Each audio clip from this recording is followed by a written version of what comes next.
warahmatullahi wabarakatuh, Bu Devi. Bagaimana kabarnya Pak? Alhamdulillah baik, Bu Devi. Baik ya Pak ya? Oke, baik Bu. Pak Neri, terima kasih hari ini saya di ruangan yang sangat bagus sekali Pak. Begitu sampai-sampai Bu. Mohon maaf ini seadanya Bu. Di SMA ternyata banyak sekali ruangan yang berbeda-beda ya Pak ya. Ada ruangan komputer kemarin, terus ini ruang Podcast. bagus Pak. Pak Neri, Oke Bu. kali ini kita melakukan pendampingan individu yang kelima Pak. Tak terasa ya Pak ya, sudah di pendampingan individu yang kelima. Oke. Gimana Pak rasanya? Oke, rasanya alhamdulillah senang juga Bu karena mau selesai. Juga sedih juga Bu karena nanti kalau udah selesai pasti nggak bisa ketemu sama teman-teman juga Bu. Sama Dewi juga. Iya. Nanti silaturahminya berkurang ya Pak ya. Biasanya 1 bulan sekali kita pasti ada agenda loka karya. Oke, betul. Nah, setelah ini loka karyanya untuk bulan depan adalah bulan yang terakhir, loka karya yang terakhir. Setelah ini mungkin kita bisa agendakan Pak arisan atau gimana ya? Siap Bu. Siap Bu. Pak Neri, tema pendampingan kali ini adalah rancangan program yang berpihak pada murid.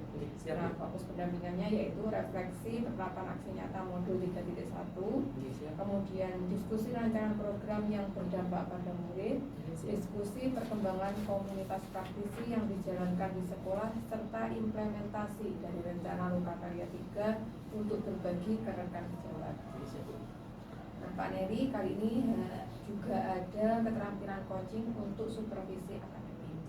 Nah, saya sebagai pengajar praktik Pak Neri berterima kasih Pak Neri sudah menyelesaikan kegiatan di LMS, tugas-tugasnya sudah diselesaikan dengan baik, sebelum studennya juga sudah dikirim.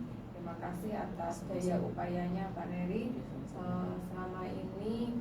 Nah, mungkin di awal terasa berat, ternyata di akhir Pak Neri bisa melaluinya dengan baik. Terima kasih saya sampaikan. Dan kali ini ada sesi penerapan aksi nyata modul 3.1 Pak.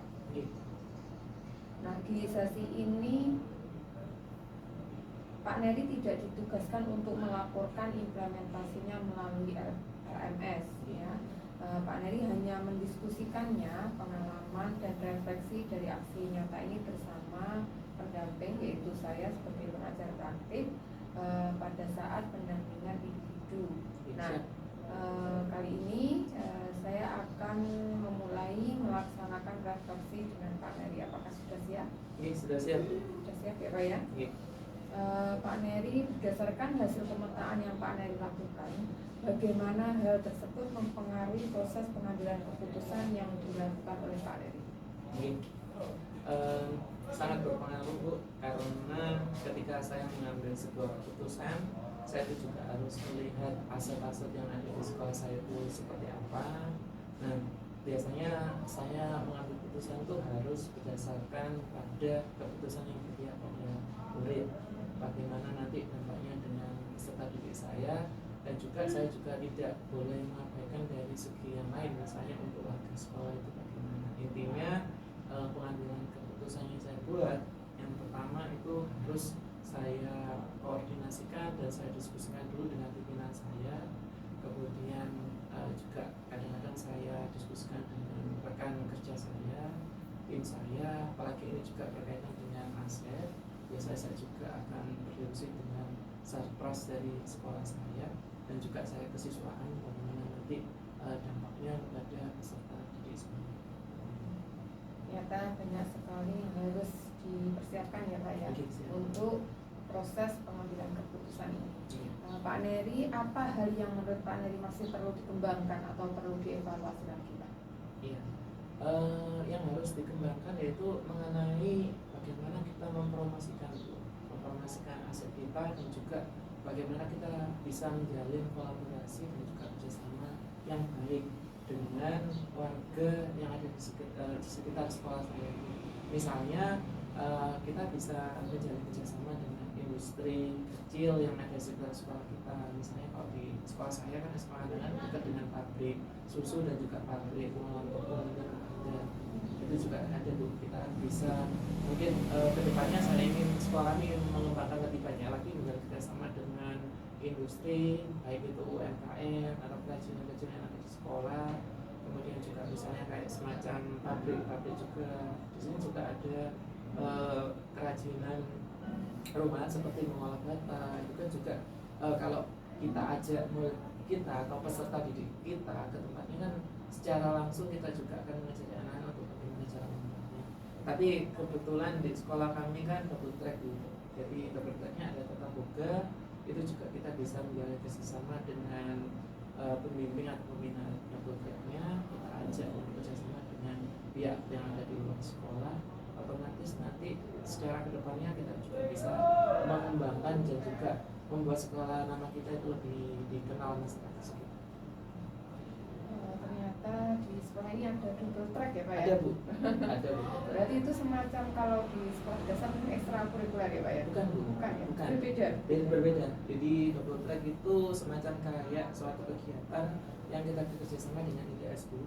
Dan Institut Teknologi Surabaya itu menyokong kita, baik itu dari dana pendidikannya dan sebagainya dari ITS. Kebetulan sekolah kita dapat double tracknya itu ada tata rias dan juga tata buka. Ternyata itu berbeda dengan ekstra ya Pak? Berbeda Bu, berbeda. Ekstra itu sendiri, double track ada sendiri. Berarti itu merupakan suatu kerjasama yang dijalin pihak sekolah dengan ya, ITS. Pihak ITS. Berarti itu terus dipantau ya Pak ya? Iya, terus Bu. Betul, setiap 6 bulan atau setiap 1 tahun itu ada evaluasinya dari ITS.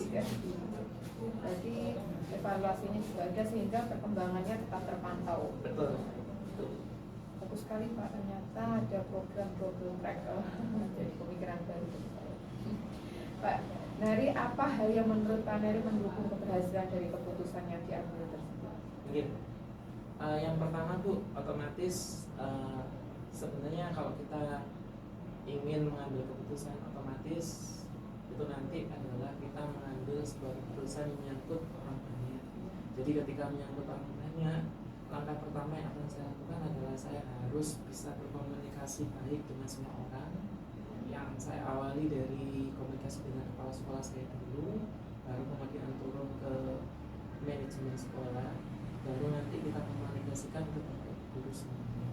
Jadi untuk mendukung keberhasilan tentu saja semua elemen dari warga sekolah itu harus dilibatkan, karena mereka pasti akan bisa memberikan solusi yang baik, baik itu berupa langsung partisipasi atau berupa dukungan, baik itu berupa misalnya pendapat, usulan pendapat atau masukan, atau mungkin juga kritik yang membangun, itu sangat kita perlukan. Jadi menjalin komunikasi, kolaborasi dan kerjasama itu akan sangat mendukung terhadap pengambilan keputusan.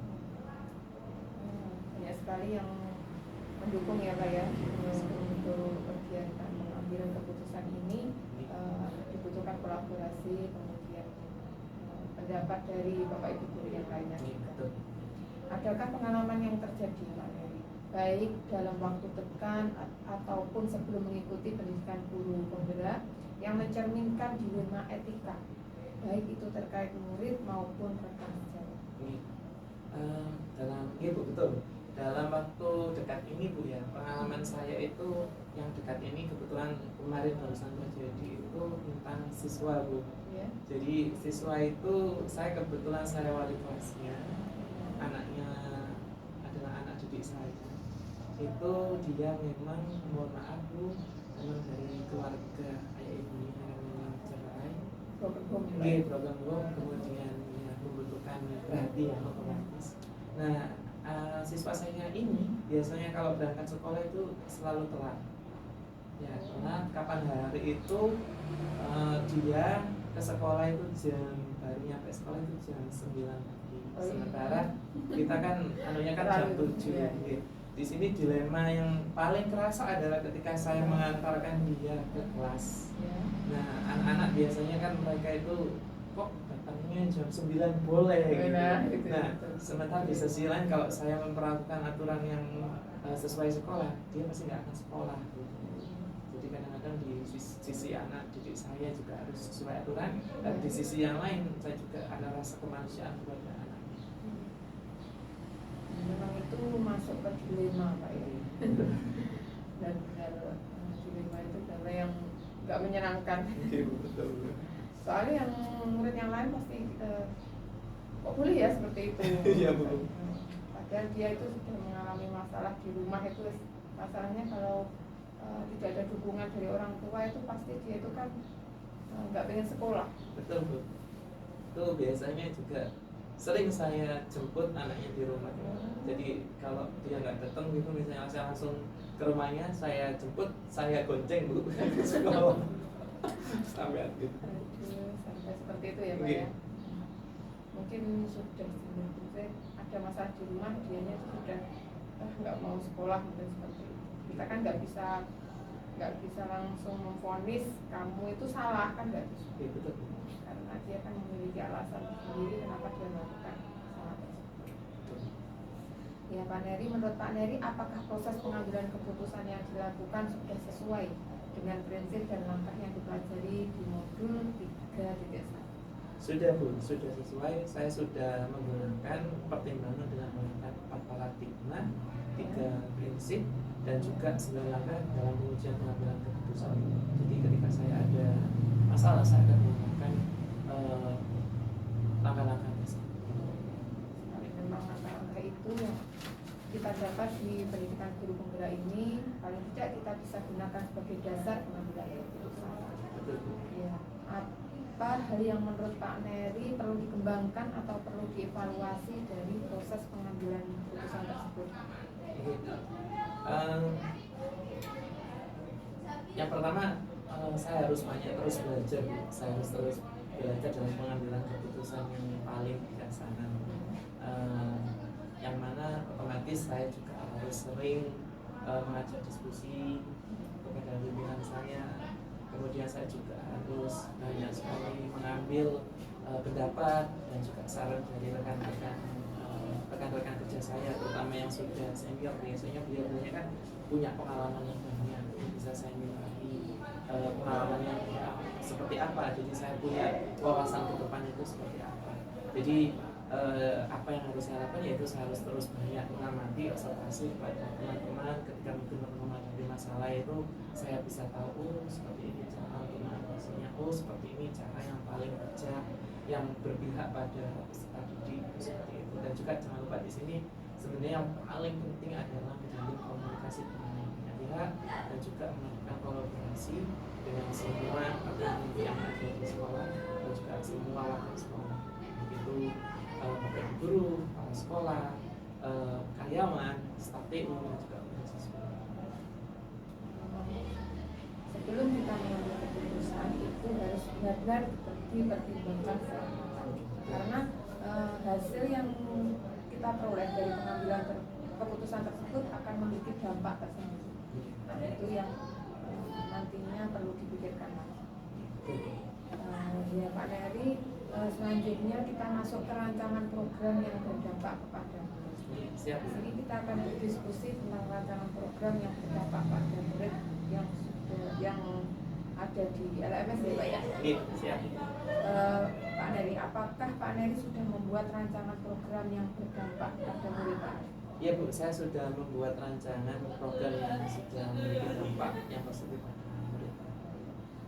Bisa dijelaskan Pak, apa bentuk program yang sudah Pak Neri rancangkan? Ya Bu, saya membuat program namanya itu Oke Neng Ita Bu. Apa? Oke Neng Ita Bu. Oke. Kebetulan namanya sama dengan teman saya Bu, CGP Ita Bu. Oh ada ya, oh iya. Kita kan ada. Kemarin saat ketemu kemarin Bu, saya bilang ke beliau dan jawab, loh apa Pak Neri kok itu? Gak apa-apa Bu, itu yang paling bisa diingat anak-anak. Oh iya. Oke, jadi Oke Neng Ita itu apa? Itu merupakan akronim sebenarnya. Merupakan singkatan dari One Weeks, One Text in English, and ICT Days. Wah, itu apa artinya? Bisa dijelaskan? Enggak, Bu. Jadi artinya itu Iya. kalau di bahasa Indonesia kan itu artinya 1 minggu 1 teks bacaan bahasa Inggris dan berbasis TIK. Jadi anak-anak nanti itu kita berikan teks dalam bahasa Inggris. Jadi mereka untuk yang awal mungkin kita akan suruh mereka untuk meresume atau menulis ulang isi dari teks itu apa. Kalau sudah menjadi kebiasaan baru nanti kita naikkan levelnya, kita kasih kayak video, kemudian anak-anak nanti terus meresume dari video itu. Kan awalnya teks, kita videonya tanpa ada bahasa Indonesianya, Bu. Jadi mereka bisa listening. Nah, kedepannya lagi akan kita naikkan lagi, misalnya mereka itu cuma kita kasih semacam kayak instruksi dan mereka membuat videonya sendiri menggunakan bahasa Inggris. Jadi levelnya naik terus Bu nanti. Jadi seperti itu. Karena di SMA muridnya banyak, mungkin belajarnya agak lebih lama ya Pak ya? Iya betul. Agak lebih lama Bu. Soalnya kan muridnya banyak ya Pak. Beda dengan di sekolah dasar, mungkin muridnya lebih sedikit. Terus tadi saya lihat ini di ruang guru tadi banyak ya Pak ya? Itu masih sebagian Bu. Oh masih sebagian? Iya. Kan tadi sudah mau masuk jam ujian. Berarti ada yang di ruangan? Iya. Kalau tidak ada jam di ruangan, kalau yang ada jam pasti. Berarti memang benar-benar banyak. Kepala sekolahnya gimana? Kan banyak orang. kalau di SMA itu ada manajemen. Jadi kita tuh punya bagian apa? Iya, jadi ada tim manajemen. Oh, timnya ada. Iya, jadi manajemen itu seperti wakanya sama asistennya. Iya, asisten sama beberapa yang lalai kayak semacam program tuh masuk sama. Jadi sebelum kita blow up ke Bapak Ibu guru, kita rapatkan dulu di forum gitu. Beda jenjang, jadi ya perlu belajar kalau saya di jenjang SMA. Sampai masuk. Ya terima kasih Pak Heri. Kita lanjutkan pertanyaan selanjutnya. Gitu.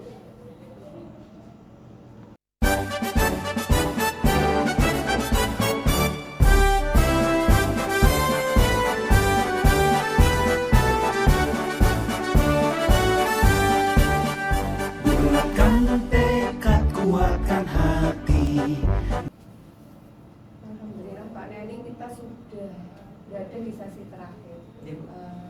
Saya mengapresiasi sekali tadi rekan dari Pak Neri, Ibu Susi ya. Ya. Ternyata beliaunya bisa mengikuti atau beliau berkenan mengikuti kegiatan yang dilakukan oleh Pak Neri, yaitu kegiatan pasca observasi ya. Kali ini kita melakukan coaching pasca observasi. Pak Neri, saya ingin tahu setelah Pak Neri menjalani program pendidikan guru penggerak ini, apa hal yang menurut Pak Neri paling kuasai dari materi-materi yang sudah dipraktekkan? Bu, terima kasih atas pertanyaan. Yang paling saya sukai Bu, sekaligus menjadi satu yang baru adalah ketika saya melakukan kegiatan supervisi akademik. Jadi di sana saya benar-benar belajar bagaimana kita jadi seorang supervisor yang baik itu seperti apa. Dan ternyata di sana kan ada kayak langkah-langkahnya juga, jadi ada sembarangan juga. Itu juga merupakan suatu hal yang baru buat saya. Otomatis saya menjadi senang dan juga antusias terhadap hal tersebut. Jadi seperti di sana itu saya menjadi seorang coach dan juga ada kalanya saya juga harus bisa mengisikan sebagai coach. Jadi hal yang baru buat saya. Apalagi Bu Susi juga dapat mengikuti kegiatan ini dengan baik ya Pak ya. Itu juga termasuk aset yang bisa dikembangkan di sekolah ini loh Pak. Jadi kan Anjana bisa kolaborasi terus ini. Ya. Pak Neri, materi apa yang Pak Neri rasakan masih membingungkan dan ingin dipelajari lebih dalam? Materi yang saya masih harus dikembangkan adalah materi mengenai pengambilan keputusan. Iya, kenapa? Karena pengambilan keputusan itu kalau menurut saya kita itu nanti membutuhkan jam terbang yang lebih banyak lagi. Kenapa? Karena kita harus bisa mengambil keputusan yang paling bijak dari semuanya. Apalagi kita dituntut sebagai seorang guru penggerak kan harus berpihak pada murid, ya, dan jika berpihak pada murid dan juga harus mempunyai hubungan dan juga dampak yang bagus juga, yang positif juga untuk seluruh warga. Jadi itu juga yang saya masih harus pelajari. Saya juga masih harus mungkin banyak sekali harus mengambil pembelajaran dari guru-guru yang lain, termasuk juga teman-teman CGP juga, dari Bu Lili juga, Bu Lili dan juga Pak Edi juga sering memberikan sekali gambaran informasi yang bagus. Ternyata yang masih membingungkan ini untuk pengambilan keputusan ya Pak. Iya betul. Karena berbeda masalah, keputusannya juga berbeda. Betul Mas. Jadi tidak bisa langsung kita pelajari secara masalah berbeda, keputusannya juga perlu dipertimbangkan lagi bagaimana untuk memutuskannya. Betul. Pak Neri, terima kasih telah berbagi praktik baik yang sudah dilakukan dari pembelajaran daring.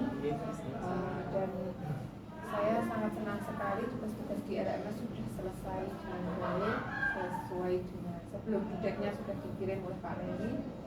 Terima kasih saya ucapkan. Saya ingin mengingatkan Pak Neri untuk kegiatan pendampingan individu yang ke-6.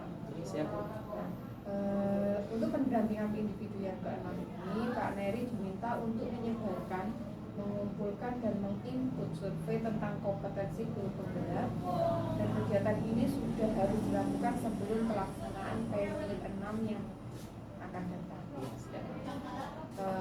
Pak Neri yang harus disiapkan yaitu menyebarkan kuesioner survei feedback sesuai peran dan jenjang yang diaku oleh Pak Neri, dan dengan respondennya yaitu kepala sekolah, rekan guru yang berjumlah 5 orang, dan perwakilan murid berjumlah 5 orang. Nah, Pak Neri juga diharapkan mengisi self evaluation. Pak Neri untuk pendampingan individu yang ke-6, Pak Neri diminta untuk melakukan diskusi terkait pemetaan aset. Nah, pemetaan aset ini pelaksanaannya dilakukan sebelum pendampingan individu yang ke-6. Adapun hal-hal yang harus disiapkan yaitu yang pertama menentukan jadwal diskusi pemetaan aset dengan kepala sekolah. Yang kedua, mengundang aktor yang di dalamnya kepala sekolah, rekan guru, murid, orang tua, tokoh setempat, dan perwakilan gender. Kemudian membuat notulen hasil diskusi, dan yang selanjutnya yaitu mengambil foto kegiatan, yang terakhir mengumpulkan hasil pemetaan tersebut. Nah, Pak Neri, semoga nanti sebelum pendampingan individu ke-6 Pak Neri sudah bisa melaksanakannya dengan baik, dan kita juga bisa melaksanakan kegiatan pendampingan individu yang ke-6 dengan baik dan lancar. Nah, hanya itu yang perlu disiapkan. Karena sudah selesai rangkaian pendampingan individu kali ini, saya mohon pamit ya Pak Neri ya.